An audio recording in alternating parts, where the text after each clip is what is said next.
Hai sahabat Ananta Fiore, baru pertama kali ke channel ini, yuk subscribe, yuk like, dan jika kamu suka dengan video ini, please share dan komen dengan yang positif. Nah, buat kalian yang melakukan pelayanan di gereja dengan menghias altar di gereja, Ananta Fiore akan share ide-ide dekorasi beberapa rangkaian di gereja. Dalam video ini Anda bisa lihat ini beberapa rangkaian yang digabung dalam satu video. Nah, rangkaiannya bermacam-macam, ada warnanya berwarna-warni, ada warnanya satu warna putih dan dengan hijau atau dengan warna-warna yang lainnya. Biasanya untuk dekorasi altar atau menghias altar di gereja Katolik itu tidak boleh terlalu berlebihan. Kenapa? Karena pusat dari altar adalah sakramen Maha Kudus.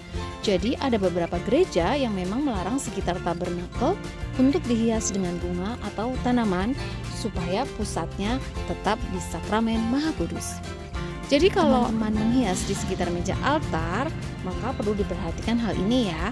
Apalagi kalau bunganya itu sampai menutupi meja, biasanya tidak diperbolehkan. Nah, teman-teman bisa melihat berbagai macam rangkaian dan dekorasi altar yang dipersembahkan oleh ibu-ibu tata laksana dari Paroki Santo Herculanus Depok. Rangkaiannya sederhana namun bersahaja dengan bunga-bunga segar berwarna-warni sesuai dengan tema pada waktu minggu di mana altar itu dihias. Nah, biasanya kalau dekorasinya meriah, pasti di gereja sedang ada acara khusus atau perayaan. Misalnya peringatan Hari Orang Kudus, peringatan Hari Raya atau perayaan Hari Raya, atau ada acara pernikahan, atau ada acara komuni pertama, sakramen krisma, dan acara-acara spesial lain di gereja Katolik. Nah, kalau di acara-acara spesial itu bunganya disesuaikan dengan temanya. Misalnya nih teman-teman, pada waktu hari raya Pantekosta di mana Roh Kudus itu turun ya. Nah, itu biasanya Roh Kudus dilambangkan oleh api. Nah, api itu kan berwarna merah. Nah, karena warna merah, maka biasanya dekorasi disesuaikan. Biasanya bunga-bunganya juga berwarna merah, kemudian orange dan kuning, di mana itu melambangkan suatu cinta Roh Kudus. Nah, misalnya pada waktu pembaptisan itu suci, biasanya bunganya itu warnanya putih gitu. Dan biasanya untuk hari-hari perayaan, misalnya hari Natal, kemudian hari Paskah, semua warnanya disesuaikan dengan temanya. Dan juga kita juga punya hari-hari di mana altar itu tidak dihias, biasanya pada saat devosi atau pada saat pantang dan puasa. Biasanya menjelang Paskah, kemudian pada saat menjelang Natal atau masa Advent, biasanya altar itu sepi dan hanya dihias oleh tanaman-tanaman hidup. Nah, karena ada minggu-minggu yang harus dihias dengan bunga atau minggu-minggu yang bisa dihias dengan tanaman-tanaman hidup, karena kita cinta lingkungan ya, jadi kita menghemat juga. Biasanya kalau di minggu biasa kita menghias dan mendekorasi dengan tanaman-tanaman.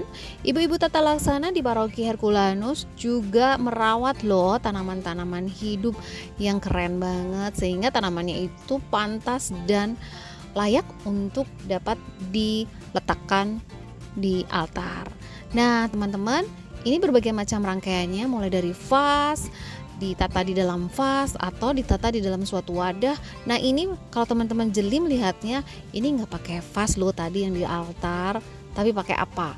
Pakai kawat yang dari kandang ayam itu ya, kawat yang kotak-kotak itu, kemudian disambung dibentuk tabung, dia berdiri bisa menjadi suatu media sendiri untuk rangkaian bunga. Nah, sebenarnya ide-ide kreatif juga dapat teman-teman lakukan, khususnya buat teman-teman yang memang sering mendekorasi altar. Nah, kalau teman-teman yang nggak pernah mendekorasi altar, boleh loh ini sebagai ide juga, karena bentuk rangkaiannya itu rangkaian yang umum, bisa dipakai misalnya di perayaan-perayaan di rumah, misalnya ada perayaan khitanan, ada pernikahan, pertunangan, atau acara-acara spesial lainnya seperti ulang tahun. Nah, ini kalau Anda lihat nih sekilas kok nggak ada vasnya ya. Nah, kalau yang ini memang kita berdirikan dengan bantuan kita sebutnya namanya panggangan sate ya. Didesain khusus memang untuk meletakkan bunga. Nah, kalau yang ini kita menggunakan standing. Jadi ada besi standing gitu ya. Memang dipakai untuk meletakkan rangkaian bunga sehingga bunganya terlihat tinggi.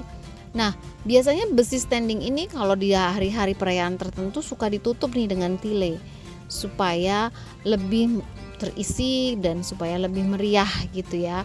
Nah, ini rangkaiannya berbentuk oval, kemudian dimodifikasi dengan daun palma dan ini rangkaiannya berwarna ungu. Nah, bagaimana teman-teman sharing dari Ananta Fiore? Ananta Fiore masih banyak punya video-video keren lainnya dari koleksi ibu-ibu tata laksana di Paroki Santo Herculanus.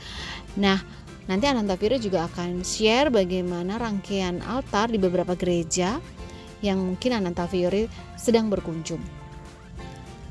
Ananta Fiore juga akan memberi tips bagi teman-teman yang suka merangkai bunga dimanapun ya, bukan hanya untuk menghias altar, tapi bisa untuk pernikahan, untuk berbagai macam acara atau occasion. Teman-teman bisa membuat namanya budgeting dulu ya. Kita kira-kira mau berapa rangkaian yang kita bentuk. Dari rangkaian itu satu rangkaian akan membutuhkan berapa bunga. Kemudian berapa bunga dan jenisnya apa.